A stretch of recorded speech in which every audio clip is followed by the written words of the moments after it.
This is Special Chronicles, giving respect and a voice to people with special needs.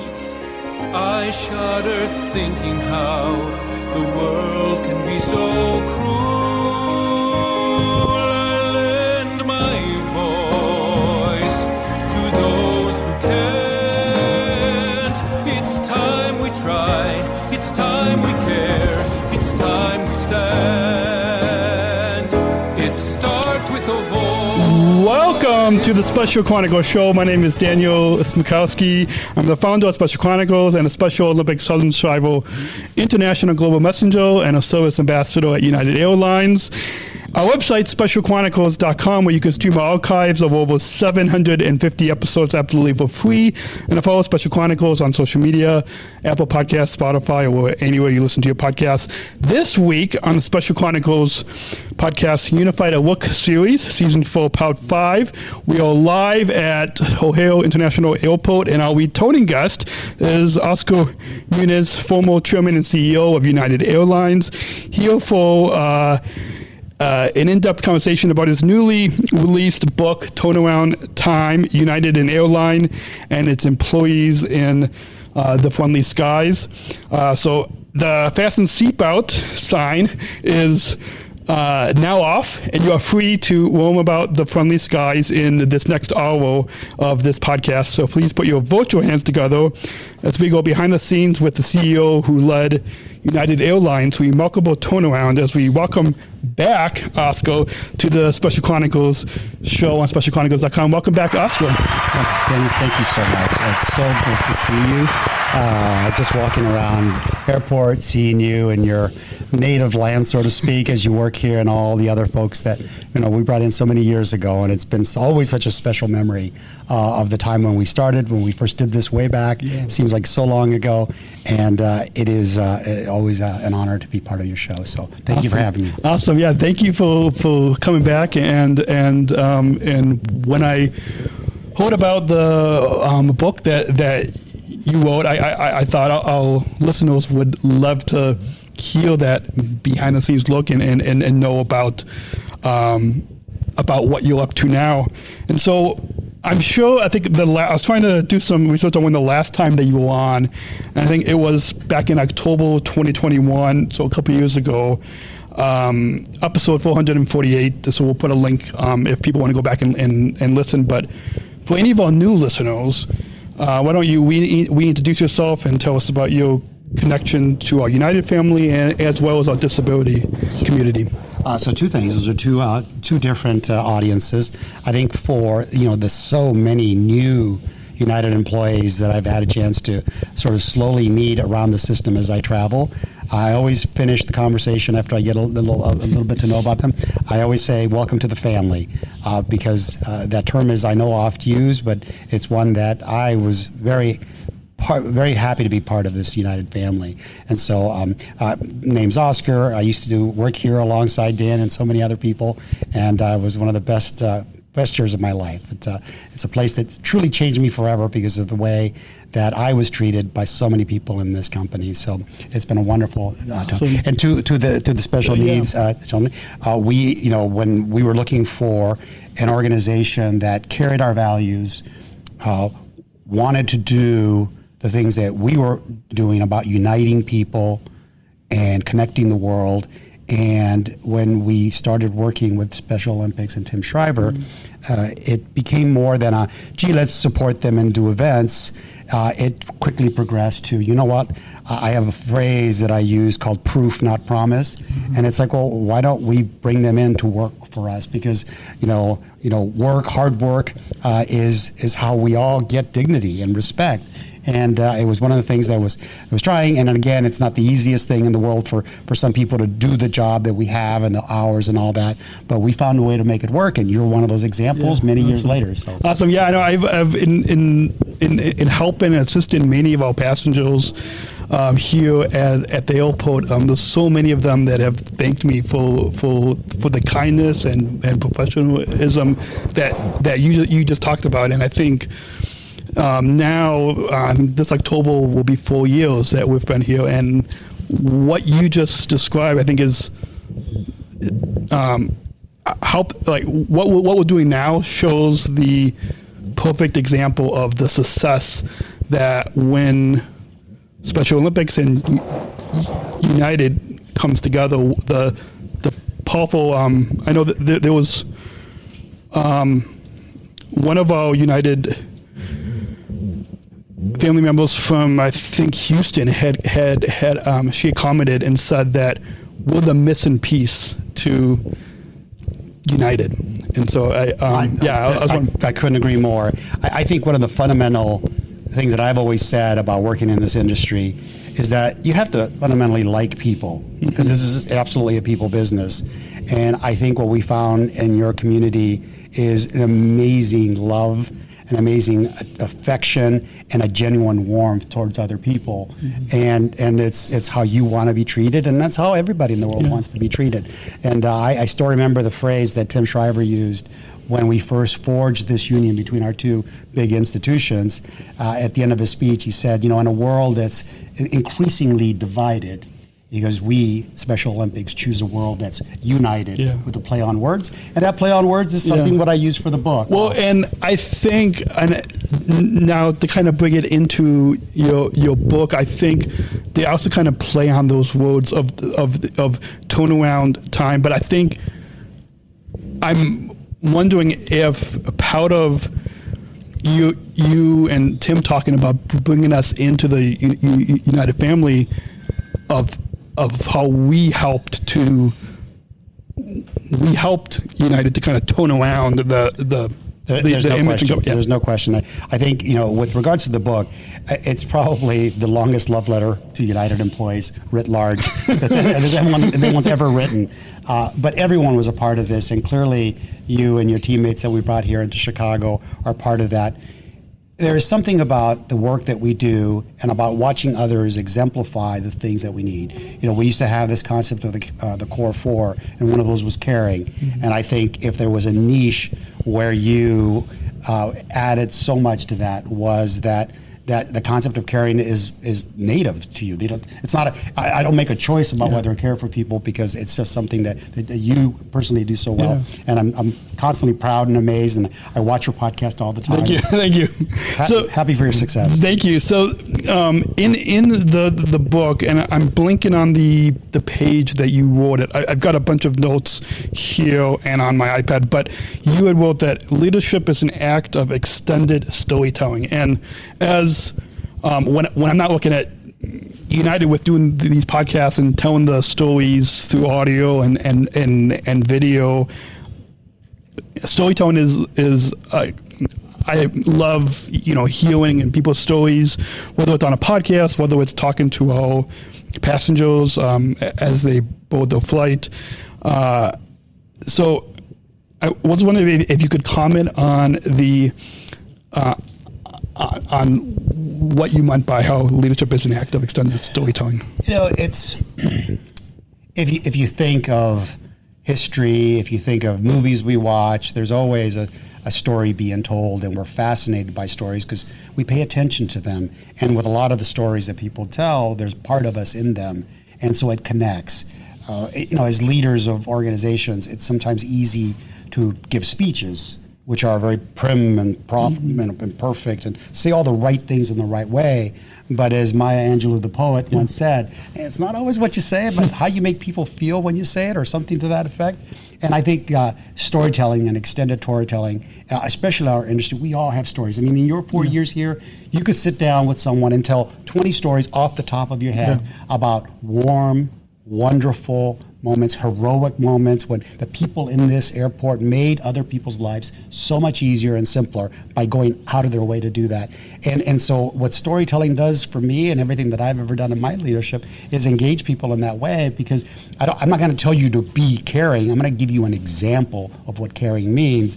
And the story about Special Olympics and United is just one of those many stories. And so that's what I meant by that. Awesome. So before we take our first break and we dive into the book, or we fly into the book, I thought we could have you absolutely sign a book. I can hold this mic. You can grab the pen, and a United pen.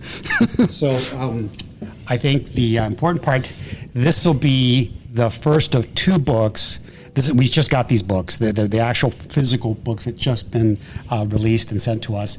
And so the book you'll get and the book that another person here at the airport will get today are the first ones that I have signed and that I have given to someone. Awesome. And awesome. that's the level of connection I have to you and to what you've done. Awesome. So, thank you. Again, all right, so I'm signing. Thank you. And so as Oscar does that, we will... Figure out how the pen works. Let's see. Let's see if we can... For all of you that know me, my right hand doesn't work really well. So Oscar's going to sign that, and when we...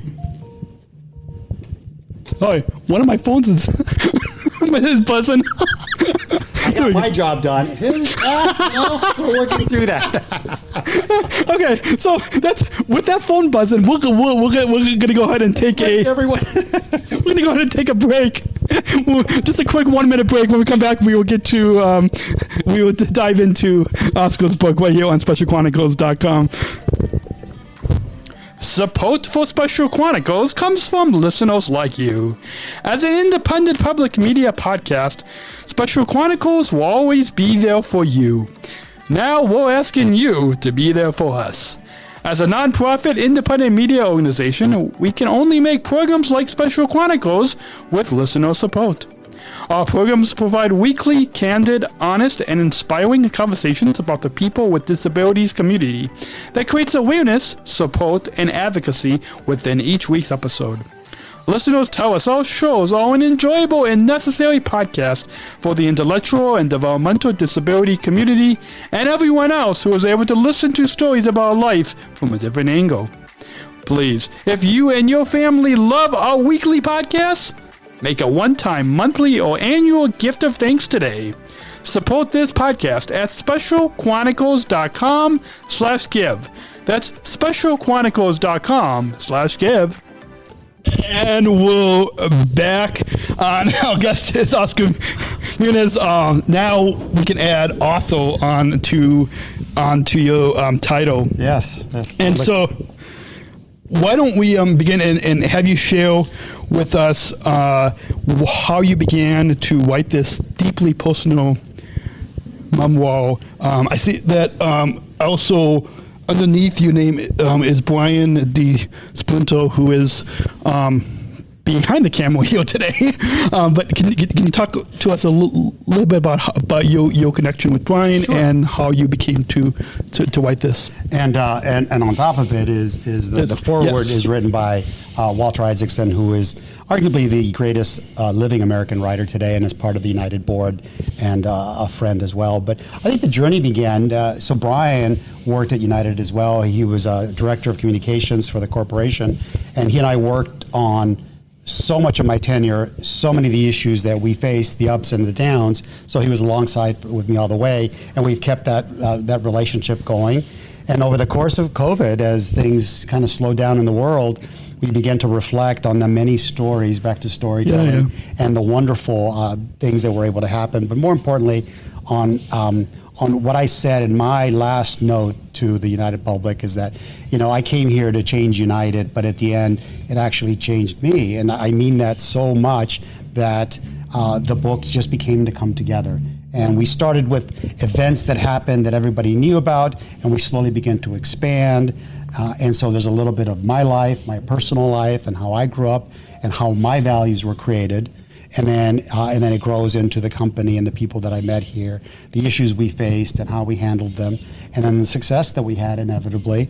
And then I also talk a little bit about the future of aviation because, we're all here for the long term, and there's a lot of great, exciting things that are going on. Awesome. So in the dedication of the book you dedicated to your United colleagues, can you talk a little bit about why you decided to dedicate it to your?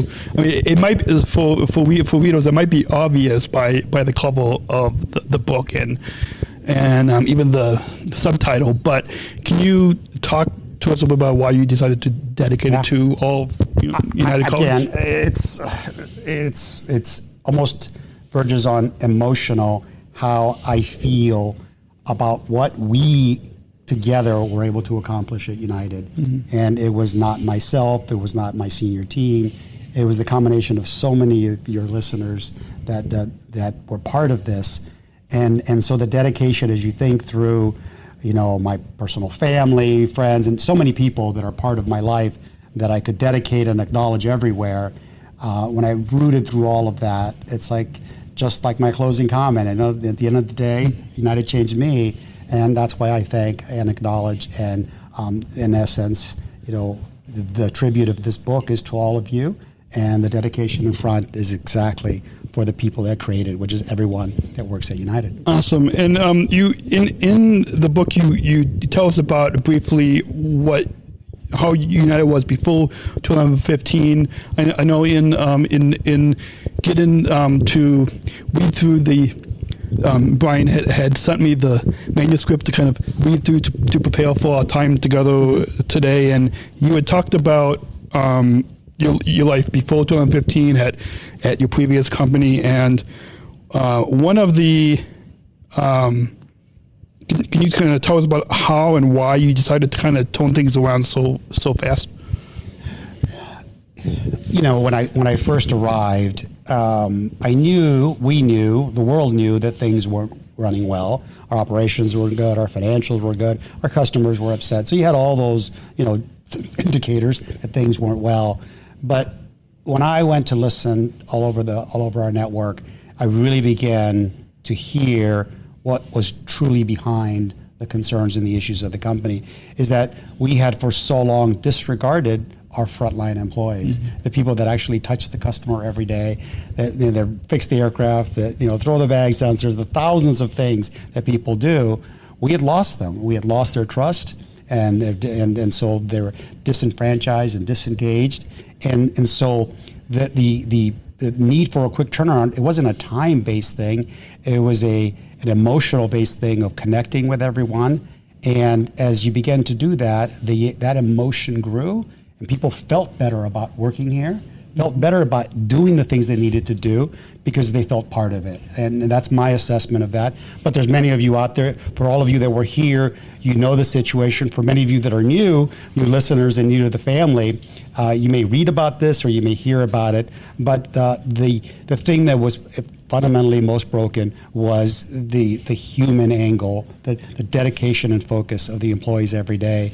Not to work harder, but loving the brand, loving themselves being here, and treating customers the way they need to be treated. Awesome. And you in the book, you share a few kind of the trade secrets and examples.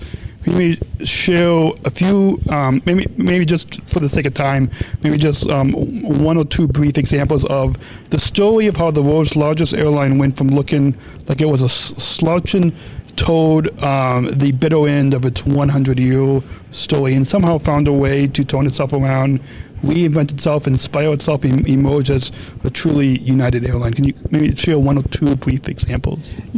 We all love sort of, comeback stories, so to speak. And the future of United around that time when I joined was indeed about to celebrate, this milestone birthday of its birth and all its great tradition and history. But it was headed the wrong way. I mean, that's slouching towards, the depths.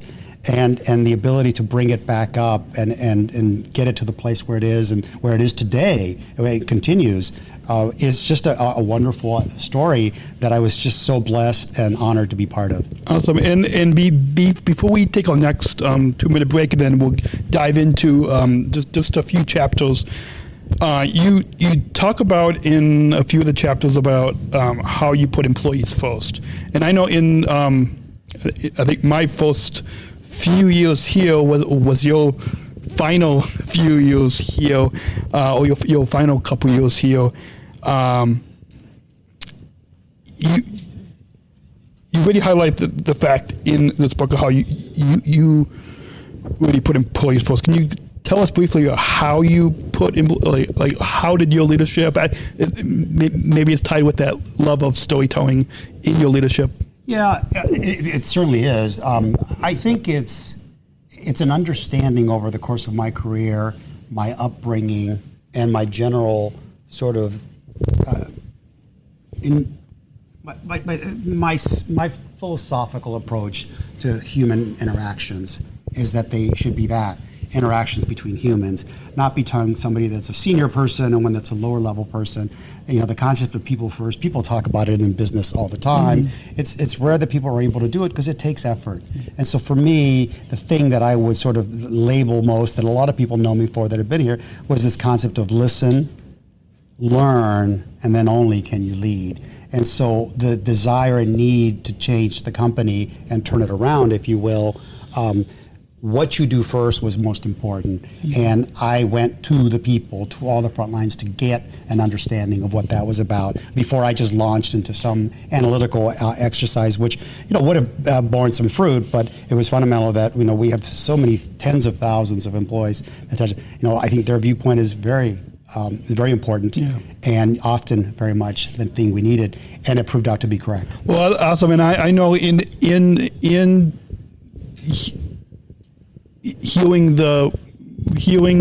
reading the stories in the book. You'll hear them too. There'll be an audio version. Oh, yeah, awesome. Well, yeah. So read.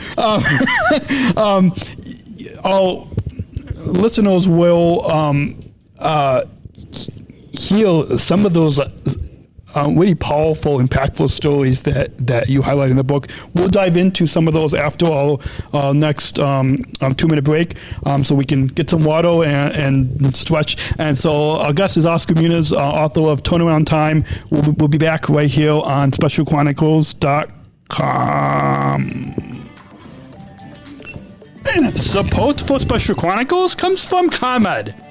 Special Chronicles is proud to partner with the ComEd Energy Force Ambassador Program. The Energy Force is the country's first energy efficiency education program designed for and taught by people with disabilities. ComEd is powering lives, and Wary is powering us here at Special Chronicles to keep the lights on and our technology is powered on. As ComEd powers the lives of us, they are literally giving a voice to people with special needs. We thank ComEd for the generous support of our mission at Special Chronicles. Learn more at specialchronicles.com/ComEd. That's specialchronicles.com/ComEd.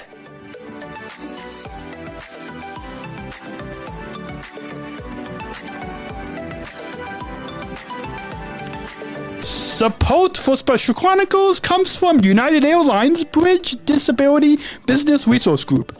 Special Chronicles is proud to partner with United Airlines and the Bridge BLG. Bridge BLG is committed to being an ally for all employees and customers with disabilities. Bridge helps to create internal awareness to keep accessibility needs in mind and partner with key organizations to empower disability inclusion for employment and travel. Bridge, connecting people of all abilities. Book your travel today on United.com or on the award-winning United app. Learn more on United's commitment to disability inclusion for employment and travel at specialchronicles.com/United. That's specialchronicles.com/United.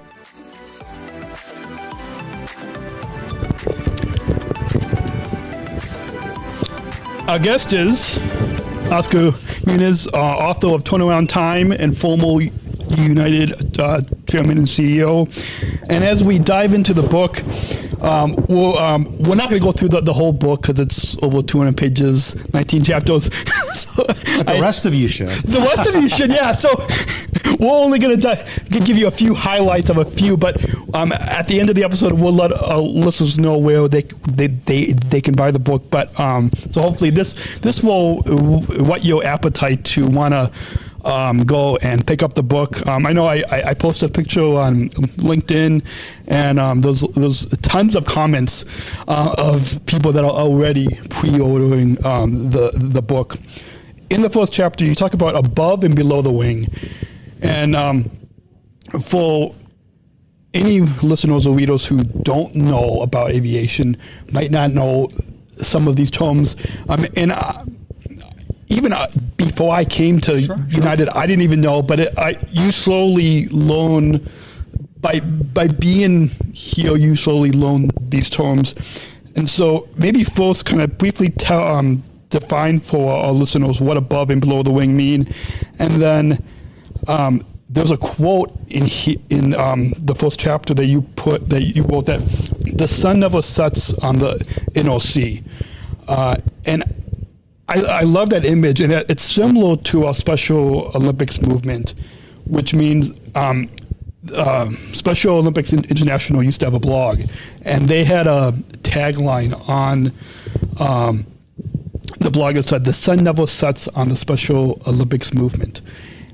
And I thought that image is similar to what you wrote about in this first chapter. So can you maybe define for our listeners what above and below the wing is, and then kind of comment on how the sun never sets on the NOC? Yeah, I think to set the context for that, Daniel, is this book is dedicated to the United employees, but it's geared for a lot of different folks, people that know the industry, people that fly a lot, people that don't know the industry. And again, I said it was a love letter to United. I don't think people actually recognize the absolute amount of choreography, planning, and execution that's required to get a plane in the air. I still celebrate when I see one up. It's like, yes, we got one. And we get a lot of them up. And so in that context, the issue with regards to above the wing and below the wing, the book sort of gently meanders through all the different parts of an airport and of an airline operations. Above the wing is deemed, in essence, the thing that most customers come in. They come in, they see gate agents, they do a ticket, they check their baggage, they go through security, they get on the aircraft, they meet our flight attendants, our gate agents there, and of course our pilots. And so that's all, in essence, above the wing.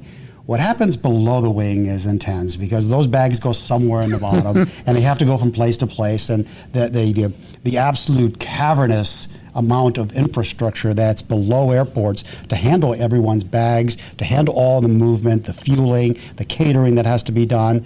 And then you have something called tech ops, which are the maintenance folks that do the work. There's thousands of employees at major airports that support your seat in your flight as you're going. So I think it's nice to walk people through that so that they understand that there's not one person or two people that just didn't do their job. So many people have to do. And the most amazing things, a lot of the flights that you take have been actually, that flight number, that destination was planned 6 months in advance. So we know today, 6 months from now, at this very time, what planes are going to be going to different places, and everything in the planning that goes around it. So that was the thing. The sun never setting on the NOC is just a play on words, very similar to your Special Olympic stories, although not as dramatic. Yeah. We never stop. There's always planes in the air. And there's always, from an operating perspective, we always have customers in the air, we always have aircraft in the air, and because they're large mechanical beasts, they're traveling literally all over the country, all over the world, that there's always got to be a watchful eye. So the NOC, which is the heart and brain of the entire operations, is always monitoring and watching all those moving pieces. Awesome. And in the second chapter, you talked about the HOUT has received major insults, and you had chronicled, and I know it's another play on word with Special Chronicles, but you had this guy. I love it. Shameless plug. You had chronicled your story of what happened to you just 30, I believe. I'm trying to recall from the book 37 days. 37 days. Yeah. Can you tell us briefly about what? But just kind of what the appetite for listeners of this story that you shared. This is the hard story. So for people that don't know the story, which is 37 days after I joined, we've chronicled the state of the union at United and the work that we were doing. And I'm out on this listening tour. A mere 37 days into the job, I suffered what was considered one of the most major of heart attacks that could be, which led to that phrase that came from one of our doctors when my family arrived, because they were all over the country and they arrived here. What the doctor's first words to them, as doctors tend to be a little clinical about their approach, his words were, "His heart has received a major insult." To translate for all of us that aren't doctors and speak like that, my heart blew up. It was one of the worst things to this day. When I go visit the people that were there, the nurses that were there, still speak about they've never seen somebody come in with their condition in such a terminal state and actually make it through. So I am blessed beyond belief to have made it through that. And so 37 days, I went through this heart attack, and then spent a couple of months trying to figure out what my life was going to be and whether I was going to be able to return. In that interim period, again, this is how the concept of family, and when I say United changed me, the amount of letters and banners and food and flowers that I received from all over the world from the United family, wishing me well, wishing me back, and all those wonderful things was something that I'll never be able to repay, because my children would take those bags and they would read them out loud to me while I was at the airport. And that was just one of the most meaningful things in my life. And so when the decision came whether I would come back to work, it was pretty straightforward and clear, unanimous in my family. It's like, yeah, you're going back. Those people love you, you love them, and we're going to do good things together. And that's exactly what we did. Awesome. There was a few other quotes that related to that story that we'll comment on, that I would like to comment on in just a few moments, but first, in chapter 3, you had a quote in there you had titled, "This was our North Star," and I recall you saying that's similar to when we were similar to, well, we're not really on a stage now. We're in a closed down club, but back, I think somewhere. You don't have to tell them that. This is like the best stage ever. This is the best stage ever, yeah. This is the best stage ever. It's Hollywood world class. Yeah, with all the lights, cameras, photographers. So, audience? Similar to this audience that we have here. We were in the hangar, which is behind where we're sitting today. I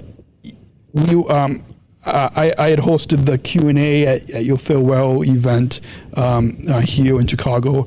And can you comment on this phrase, "this was our North Star," as you talked about in this chapter? Sure. Again, the birth of that terminology was me in my hospital room after my heart transplant surgery, knowing I was going to come back, but nobody else really knew. There was a very large leadership meeting that was being held here in Chicago, and all the certain level leaders were here from all over the world. And so it was a surprise visit. I kind of snuck in the back and popped up on stage. And the gist of that conversation that day was my assessment of my first 37 days. We have an amazing group of people. We have incredible, smart leaders. And our only issue is where we were like wandering nomads in the desert. Everybody was doing what they thought was the right thing, but going in a different direction. Mm-hmm. And I thought what the need was for someone as your leader is to determine what that North Star is, and then all move through that. And so that concept of North Star is how that began. And in a really funny, I think, touching way, the North Star, if you know your constellation, words and acronyms, the North Star is actually Polaris.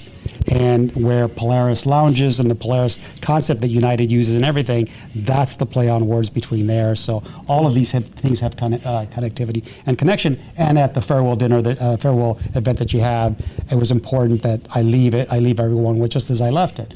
We were wandering nomads, searching in a direction, and found it. We now have that North Star. Let's keep pressing towards it. Awesome. Well, and on page 45 in your book, you had talked about your family and the powerful spirit of inclusion.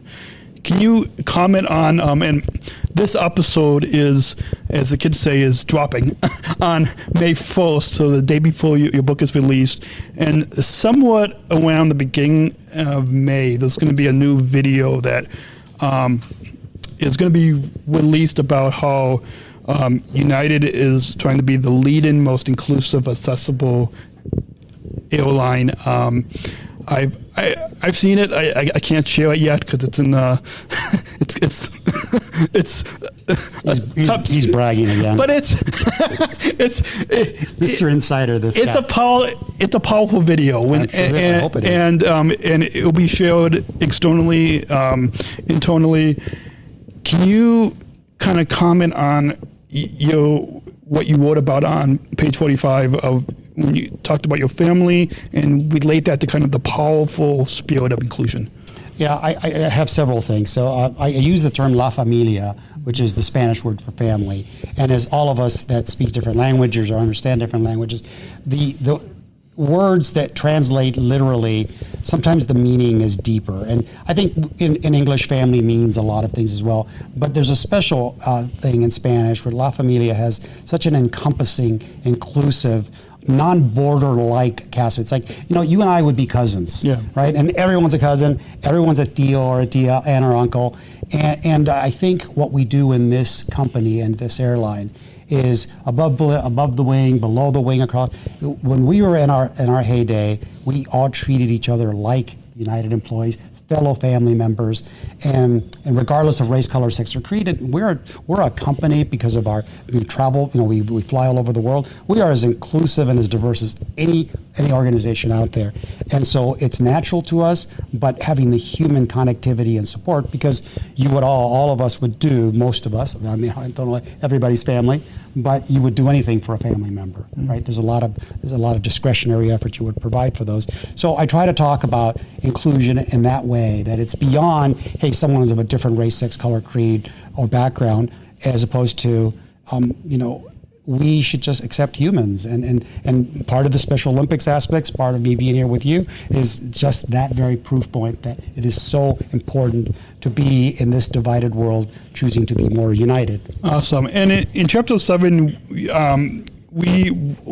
what I read the story that you shared about just when you the weekend that you left your previous job and just before you started, you were because it was somewhat of a similar story to how I came. Oh, really? Yeah. It was when I was reading. I was like, it was kind of a similar story, and so just before you came, and for our listeners, we definitely want to highlight it in chapter 7 that you read this story just before you were at your daughter's wedding, and similar to you, just before I came to United, the day that I left my previous job, and then the next week I came here to United. So my girlfriend Georgia, who you know, her twin sister had got married, so her wedding was that weekend. So it was kind of a similar kind of story. So I was able to relate to that. Synchronicity, for sure. So I don't know if you kind of wanted to kind of comment on I think you said it well. The decision point to come to United and leave my former role, communicate that to that company where I was scheduled and to be their CEO in a relatively short period, to say no there and come here, make the decisions, begin the planning process for what I would say to my new United family and what I would say in my goodbye to my old, and then having my actual physical family with my daughter, my firstborn daughter, going through the process of her marriage, and that event, which is obviously a big one in anyone's family, all of those sort of converging at the same time when I'm making this decision. And I think in doing the father-daughter speech, I may have said the word company versus family, and just because I was immersed in so many of those things. But it was an interesting moment, because once that wedding, which was a great success, finished, I began to really focus on the future, and that's where it took us. Awesome. And then we've got just 3 more chapters that we want to highlight before our last break, and then and then we'll wrap up with some final thoughts. But chapter 8, you had shared a story of how you were in the hospital recovering from your heart attack. From United employees, you said that rosaries were being said on your behalf. Can you talk about because faith is something also that's important in my life. So can you talk about briefly about how the power of the rosary that those employees were saying for you? Can you talk about how you experienced more peace, closeness to God, and how that's good for your health and admittedly, I'm not an overly pious or religious person, but faith has always been part of my life, and I believe thoroughly in the healing power in this particular case, of prayer and thoughts that were provided for me. Because when you're sitting in those rooms, in those hospital areas, you're lonely and you don't know what's going to happen to you. And there's these waves of energy that come to you from nowhere. And it can only, again, it sounds dramatic, but it can only be from the power of human thought and prayer that's coming your way, and people well above my capacity to understand. But it made me feel significantly better. And in our darkest moments, we tend, I think, as Lincoln said, to get on our knees and look up because there's nowhere else to think. I find it a valuable and I find it a valuable lesson that I have learned, that the power of that many people pulling for me was a really impactful piece. Awesome. I'm going to combine a couple of chapters for you to comment on. Chapter 9, Come On, There's Room for You. Chapter 10, The Listening Tool. And in particular, to Chapter 10, you renamed one of the first, because you had made a list of things on your iPad that you wanted to change about United, and one of those was renaming our headquarters to what we now today know it as the CSC, the Corporate Support Center. So can you talk about the significance of this and why this is important for leaders and for your legacy at United? Yeah, it's not as important as our legacy. It's just a reminder that our business and the point of contact with our customers is here at an airport, here at an airplane, here in the terminal. It is not in corporate headquarters. The corporate headquarters are incredibly important and also have to function well. But sometimes the sort of pyramid gets switched where, and I've seen this at my previous company because I had kind of done a similar thing where the corporate folks, the headquarters, always has requests, desires, needs, reports, answers they need quickly. Which for good reason, but you have to be reminded that the corporate office exists to support the people that are at the ground level, working with our employees and with our customers and our employees. And so sometimes a name change is all you need, as opposed to headquarters, which has a slightly imperial feeling to it, right? It's where the throne is and where the people make decisions. And then switching around where, no, we're here to support them. So it's being available, as you know, in airports. It's a 24/7 operation. People work around the clock. The corporate office needs to sort of adhere and understand that that's what's happening and work through it. So it was just a simple, one of many simple things that can make a difference, but it spoke volumes to the people that were in the field because they felt respected. It's like, I get this, why he's doing that. Awesome. And to kind of wrap up this segment before we take our final 1 minute break and get to some final thoughts, I'm going to kind of combine a few chapters, and was wondering if you could comment on chapter 12, 17, and 19, Game of Hearts, Lockdown, and then from what's wrong to what's next. Is there any particular story that kind of stands out? I think it begins to talk about the work that we did strategically to take the company and really move it forward, because in business you have to not only solve the people and culture issue, which we did, but also begin to build a business that makes sense, that's profitable, that services our customers how they need. And so the concept of going from what's wrong to what's next was a phrase we used in a speech or a letter I wrote very early on, because we began to make the turn, meaning for so long it's like, oh my God, what's wrong? What happened with United now? What's going on? And so we were making that transition from everybody saying what's wrong with United to, hey, what's next for United? And which is, again, on a play of words when you think of United Next and the current aspect of what we're working through. That's I don't know, it's a direct lineage because I didn't come up with this last one, but it is a nice sort of synchronicity of efforts and communication. Is there a favorite chapter that you have in the book that you, and I'm sure our listeners, when they pick up a copy of your book, they're going to read, like we have preparing, read through the whole book, but is there a chapter that kind of stands out that you think, I'm sure listeners will read it from cover to cover, but is there maybe one particular chapter that you want to highlight? It's probably not a chapter, but a kind of a through line or a storyline that goes through.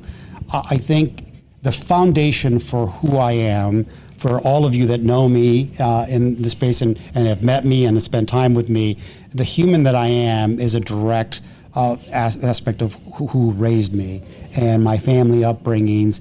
And I talk about, being an immigrant and growing up and being part of being led by so many wonderful experiences and examples from humans that I got to know, my grandmother, maternal grandmother in particular. So I think that storyline is for me, a particular important story to tell, because I've never told it. People think, Oscar did this and he made these decisions and he connected with people. The foundation for me doing that wasn't me reading a book or me being so strategically intelligent and smart to do that. It came from how I was raised. It came from my heritage. It came from this maternal grandmother and the people around me. So I think that storyline is probably one of my favorites. Awesome. And I'm going to kind of cue one of our social media managers, if they have their phone, to have you kind of give like a 60-second, 1 minute Instagram reel, roll the elevator pitch on why our listeners should read your book. And let's see if I think the camera is rolling. So if looking directly Dan, at there's the a lot phone, of pressure here. It's like, action. 60 seconds. if kind of why our listeners should read the book. If you don't mind, I will change, because I would never, if you know me, would tell someone here's why you should. Yeah. You've heard a lot over the course of the day. For those of you that experienced what happened at United by being employees, for some customers that are out there, you saw the transformation. The storyline is about a really normal human being who comes from normal beginnings, like a lot of different people, through not just hard work and smarts and all that, but through a foundation of people supporting and helping me do the right things for so many other, and then being able to connect with folks. It's a human interest story that is something we need nowadays, right? We have an increasingly divided world.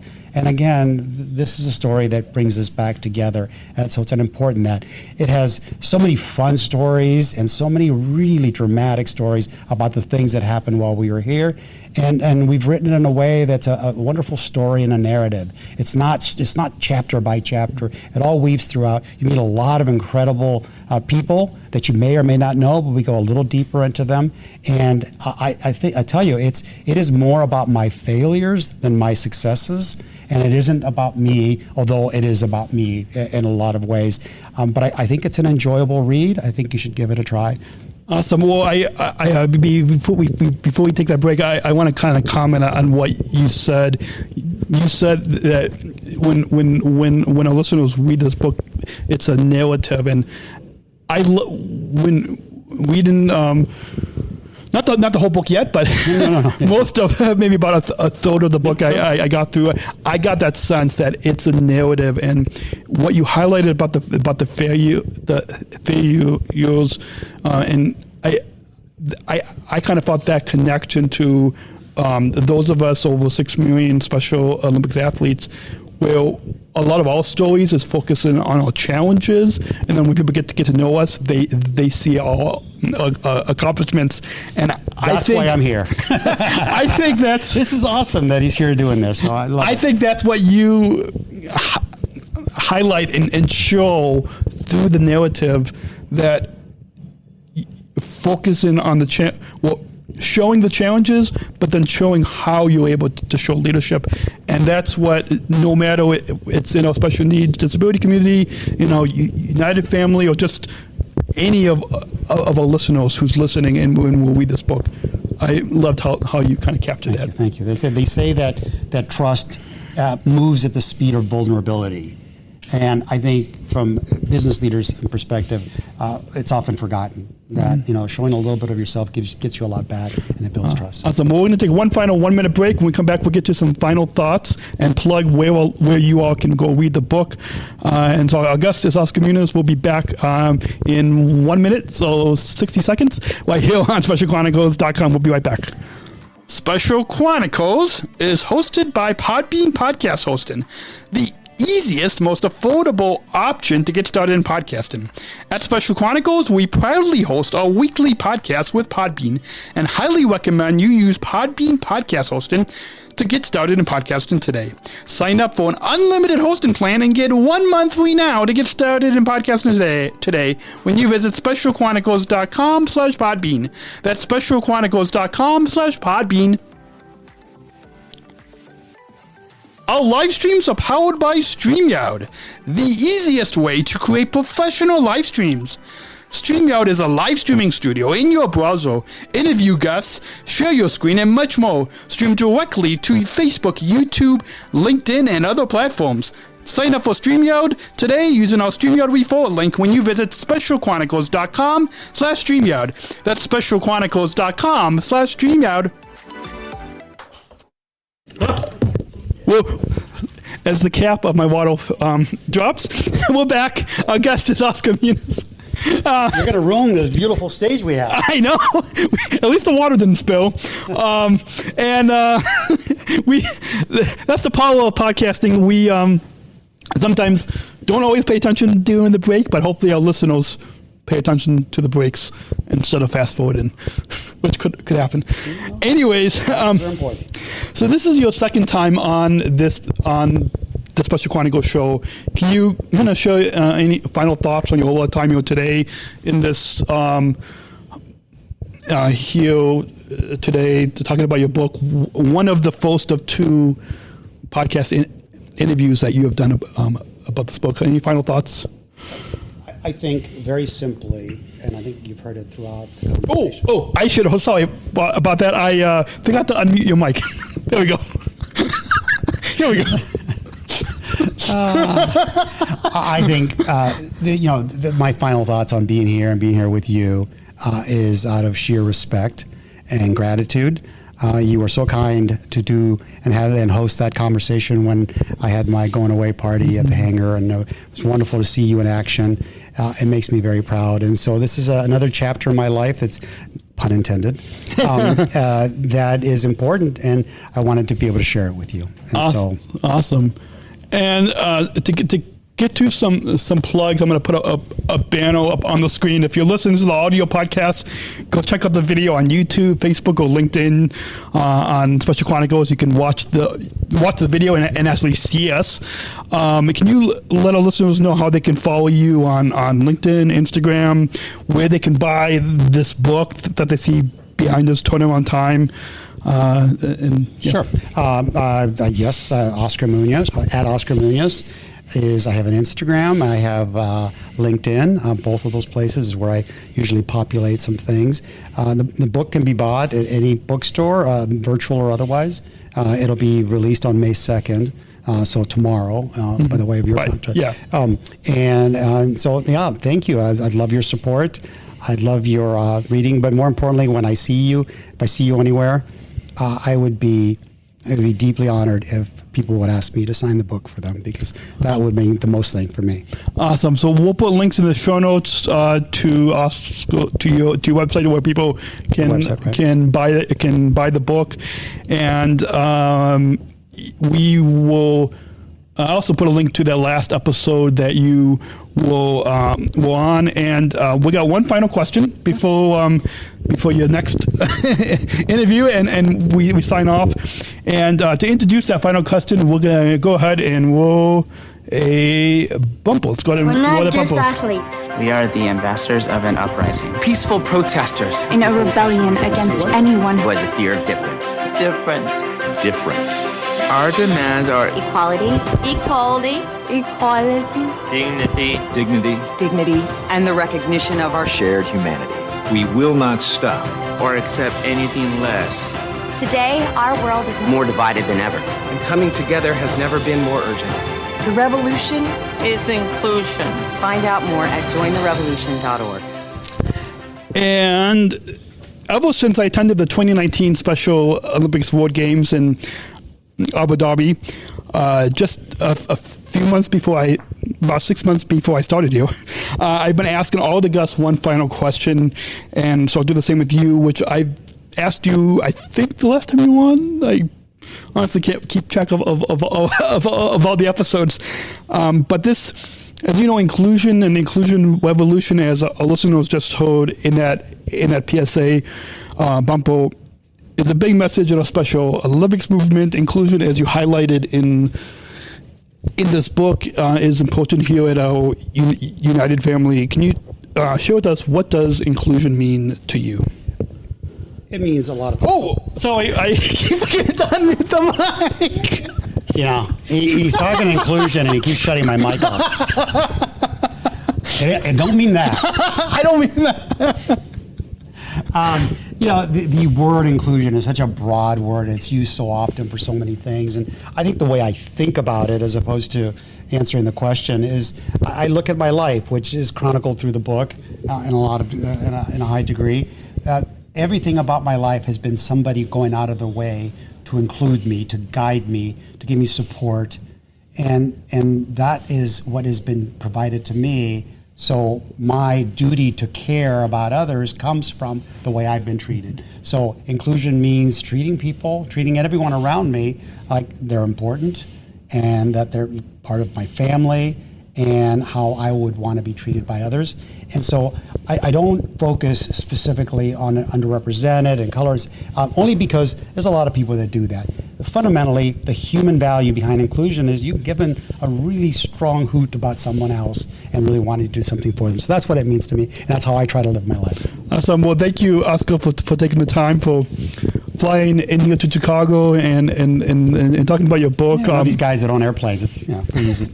we'll put links to where our listeners can go read your book, and thank you for taking the time to come on the Special Chronicles show. It's always a pleasure. And for our listeners, be sure to keep following the Special Chronicles podcast, or if you have not yet, tap that follow button on Apple Podcasts, Spotify, or anywhere you listen to your favorite shows, as new episodes drop weekly. Don't miss our original content that will help you make impactful and inclusive connections in your life through our podcast. And remember to visit our website, specialchronicles.com. That's specialchronicles.com, where you can stream archives of 730 episodes, I believe, for free. To follow Special Chronicles on social media, Apple Podcasts, Spotify, YouTube, or anywhere you listen to your favorite shows. Have a great week, and we'll talk to you next week right here on specialchronicles.com. And until then, remember, good leads the way. Join our inclusion revolution as we're united together in the friendly skies, and disabled voices matter. We'll catch you later. Bye. Thank you for listening to this episode of the Special Chronicles Podcast. Our podcast was produced by Daniel Smrokowski on the Special Chronicles Network. Follow Special Chronicles on Instagram, Facebook, Twitter, LinkedIn, and YouTube. Subscribe, rate, and review Special Chronicles on Apple Podcasts, Spotify, or wherever you listen to podcasts.